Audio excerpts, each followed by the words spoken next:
11 nuevos casos de coronavirus en la Villa 31, en el barrio 31 de Retiro, y suman en total 13 casos. El dato concreto y llamativo es que estos 13 casos todos tienen contactos entre sí, ya sea por cuestiones laborales o familiares. Hacía una semana se habían registrado allí en el barrio 31 los dos primeros casos, una mujer de 40 y otra de 36, y ahora se conocieron por los testeos realizados estos nuevos casos. Andrea, ¿y hay chiquitos en los nuevos casos? Hay personas que pertenecen a diferentes barrios. Básicamente los contagios se dan entre dos familias y si hay menores entre los casos. No se ha dado precisión acerca de a qué hospitales han sido derivados. Lo que sí es cierto, Claudio, es que la situación se repite en distintos barrios de emergencia de la ciudad. Hay que recordar que el foco la semana pasada estaba puesto en la Villa de Flores, en la 1-11-14, ¿te acordás? Sí. Donde había dos nuevos casos que se habían reportado, entre ellos un chiquito de 6 meses, y que el primer caso había habido una víctima fatal, ¿te acordás? Una trabajadora del Congreso de la Nación, una mujer del área de limpieza.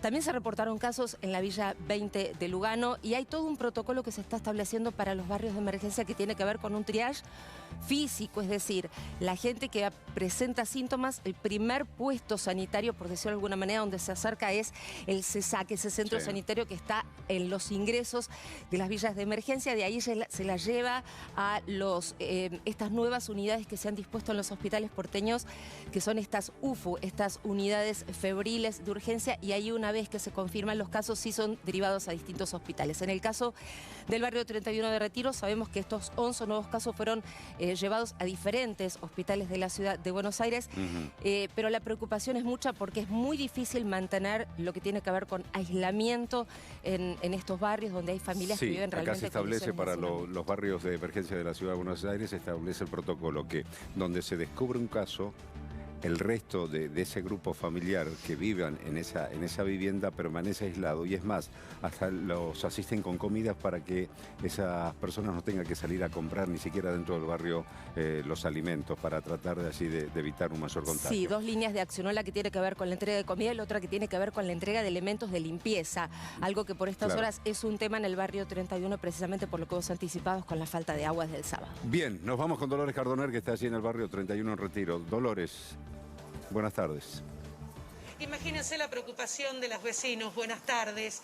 Por estos temas que ustedes planteaban, no es lo mismo un foco de contagio en un barrio que quizás tiene todas las condiciones para mantener una cuarentena y cumplir con esas condiciones necesarias para evitar que ese foco de contagio crezca, a un lugar como la Villa 31 de Retiro, donde se hace muy difícil aislarse por una cuestión de espacio, de hacinamiento, de falta de higiene en muchos casos, con muchísimas carencias económicas, y las familias tratan de arreglarse como pueden, ¿no? Estamos con Janina, con Silvana, ellas son vecinas de todo este gran asentamiento que tiene varios barrios. Ustedes están en el sector del barrio Güemes.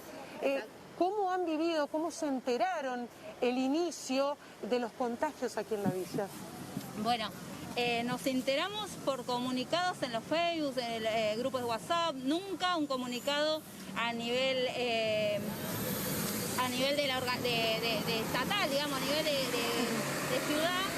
Luego de enterarnos, luego de que se generó una locura de nervios y miedo en todo el barrio, a los días llega un comunicado de la Secretaría, pero imagínense el temor de todos los vecinos y todas las vecinas cuando nos enteramos de esta situación, que de hecho, pobres vecinos también, hostigamiento, violencia, porque nosotros en general los vecinos no sabemos cómo actuar ante esta situación. Hay vecinos que actúan de una manera extraña para protegerse, y es reentendible. ¿Por qué? Porque acá no hay un gobierno o ciudad, no se está haciendo cargo como corresponde y no está tomando las medidas que corresponden para salvaguardar la identidad de estos vecinos que tienen COVID y para protegernos a nosotros. No hay medidas. Aquí es muy difícil el aislamiento. ¿Cómo se manejan ustedes para tratar de respetar esa serie de condiciones que eviten que en la pandemia el coronavirus vaya avanzando por el barrio?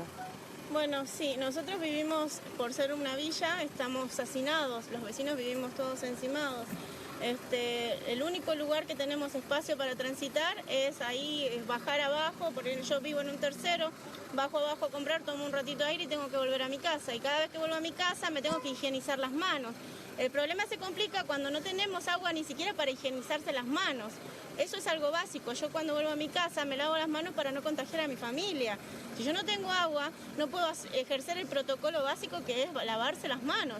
Uno tiene los barbijos, pero esto no te protege del virus. El contacto que uno puede tener con personas o la misma plata puede generar el traspaso del virus en el barrio, que sabemos que al ser un barrio hacinado se propaga más rápido, ¿no? Y más allá de las condiciones que se hacen muy difícil de respetar porque quizás no cuentan con una casa, con una habitación amplia que puedan ventilar, en lo que sí depende de ustedes, ¿cómo ven cómo ha tomado esta pandemia el barrio, la villa en general? ¿Tratan de tomar recaudos? A ustedes las vemos con barbijos.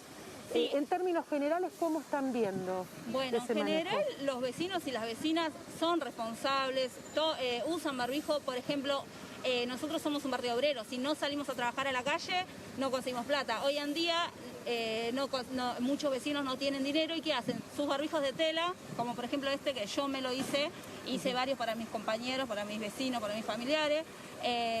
Es una manera de protegerse del COVID-19, haciéndose sus barbijos, después manteniendo la higiene, la limpieza, usando alcohol en gel acá en la villa, no digan, porque sale carísimo y la gente no va a tener para tener alcohol en gel. Sí, agua y lavandina, esencial, la lavandina y el agua. Pero si no tenemos agua, ¿cómo hacemos? Yo hoy no tenía agua, desde el sábado no tengo agua. Y ahora vamos a hacer una próxima salida porque están planteando el agua como elemento esencial para enfrentar esta pandemia. Están con gravísimos problemas. Falta el agua desde hace ya 4 días. Y ahora les vamos a mostrar qué es lo que pasa en un barrio como la Villa 31 cuando no hay agua. Bien, Dolo, muchísimas gracias. Volvemos en minutos así para ver qué está sucediendo por la falta Gracias. de Ahora sí agua vamos yendo para... Ahí y está. cuáles son las razones por las cuales está faltando el agua ahí. Sí, una referencia con respecto a lo que decía una de las vecinas recién cuando decía que hay que proteger la identidad. Dos cuestiones. Por un lado, es cierto que en los barrios de emergencia es más difícil mantener el aislamiento físico y además respetar la cuarentena cuando, como dicen los vecinos, hay que salir a la calle para buscar un mango. Eso es una cuestión que realmente preocupa. Y con lo que decía sobre la identidad de los infectados, esto es algo que sí se está manteniendo. No se está dando a conocer ni quiénes son las personas infectadas, ni su identidad, ni siquiera, como decíamos antes, a los hospitales donde están siendo trasladadas, precisamente para poder resguardar su intimidad, porque se sabe que todavía hay mucha discriminación y todavía hay mucha ignorancia con respecto a algunas personas que tratan de una manera tan despectiva a aquellas personas que se han infectado y que no tiene absolutamente nada que ver con su voluntad. Y esto no ocurre solamente acá en el barrio 31, ocurre en barrios de clase media, en barrios de clase media alta y en barrios de clase alta.